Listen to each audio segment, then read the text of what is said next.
Bro, have you ever thought to yourself, damn, I wonder what 3-year-old me would think of me? Let me tell you, bro, he'd be upset, bro. Alright, bro? I'm just kidding, but, you know, this is a very strong mindset that I often thought about because when I'm growing older and I get more things put into my life, it's like I wish I was a kid again.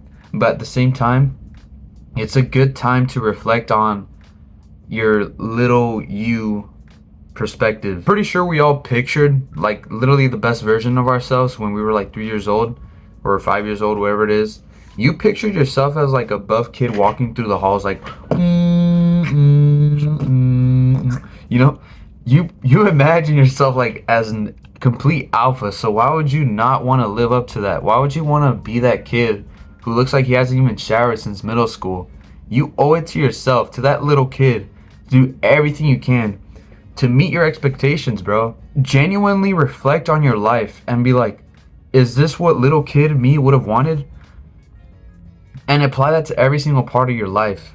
Is it your physique, your mental health, kids at school, your parents? You know what? Screw trying to meet your little kids' expectations, surpass them. Listen, if in 50 years from now, when we're all old and like we can't even walk and like our dicks don't work, how would you feel if we get like a time travel machine and you're able to meet little kid you, and you just take him on a tour with you, spend a day with him or two, or spend a week or whatever, and he's like genuinely like, damn, what the hell, I can't believe I actually achieved this.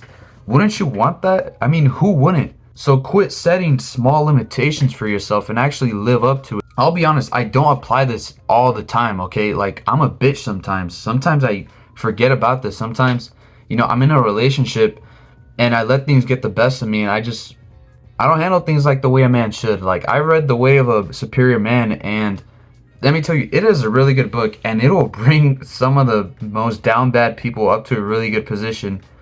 And every single book is powerful. It's just a matter of the person reading it. Are you actually inheriting what you learn? Like, are you actually skimming through it, or do you actually learn what you're reading? Because it's okay if you don't. No one reads a book and is like, I know this book back to back and I can inherit every single part of the book into my life right now. It takes time to actually inherit things you read in the book. So don't be discouraged if you read an entire book and you don't even learn like more than 5 things. Like, I've read most of Reawaken the Giant Within by Tony Robbins. I've only learned like one thing or two so far.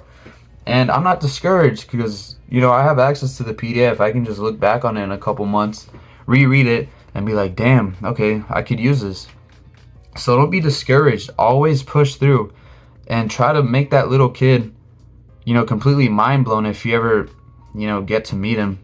Obviously you won't, but it's a figurative speaking, whatever you want to call it. Because if there's any part of your life that you're upset about, do a reflection. Look around, the people you hang out with, or just the mindset, work ethic you have. Is this the person you wanted to become?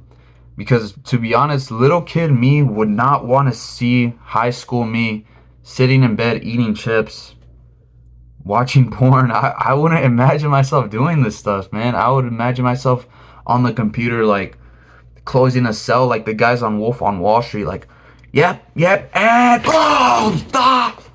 I would want to be like that, bro.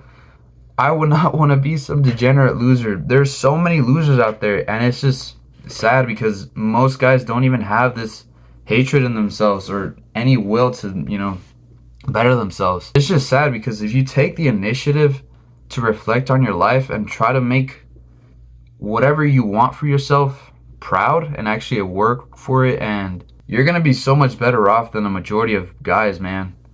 You'd be surprised, like, whenever I go to another city or something and I talk to someone there, it's like, oh yeah, bro, I'm actually pretty comfortable with my 9 to 5. On the weekends I just cook with my boys, and they just live in a cycle. It's like, dude, are you serious? Like, did you not watch one like drop shipping TikTok and get like a complete world opened around you?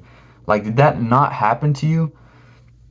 Do you not see all the freaking 11-year-olds making $1 million off of TikTok shorts? Like, how does that not, like, I think it's just a matter of having low testosterone at this point, because we all know guys' testosterone are fucked. So it just has to be low testosterone. No way a real man just looks at competition like, yeah, bro, that guy's he's scamming.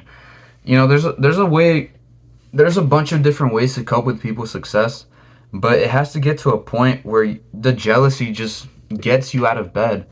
You don't want to live several years waking up every single day knowing dumbasses are making more money than you, or just not even money, man, just having a better relationship with you, having a better physique than you, having a better work ethic than you, or mindset, productivity done in a day. You don't want to know that people so much worse than you are doing better than you, because then you've taken things for granted. So what we've learned in this video is, don't be a loser, bro. Think about what little kid you would have wanted. See, me personally, I always had this vision in my head where I'm just somewhere in LA, but growing up, I don't really want to live in LA anymore. I want to live somewhere, a little bit more like, I want to live in a more secluded area away from people, but still a really nice house, and I have access to the, a city or whatever, and go shopping and, still have contact with the real world, obviously. But, I definitely want that caveman type style house. And I want to drive like really fancy cars and have a really beautiful wife and prioritize my family. I always want to prioritize my own family and then have business below that, and I want to have God on top of everything. And, that would just be my top 3 for right now. Just God, my family, money, financial stuff, business. I feel like mindset and reading books and trying to improve yourself isn't really worth it to an extent. You should always prioritize, the bigger parts of your life. Self-improvement is a slow process, so don't think that you're going to make change overnight, Focus on the things that you could do right now and make that little kid proud.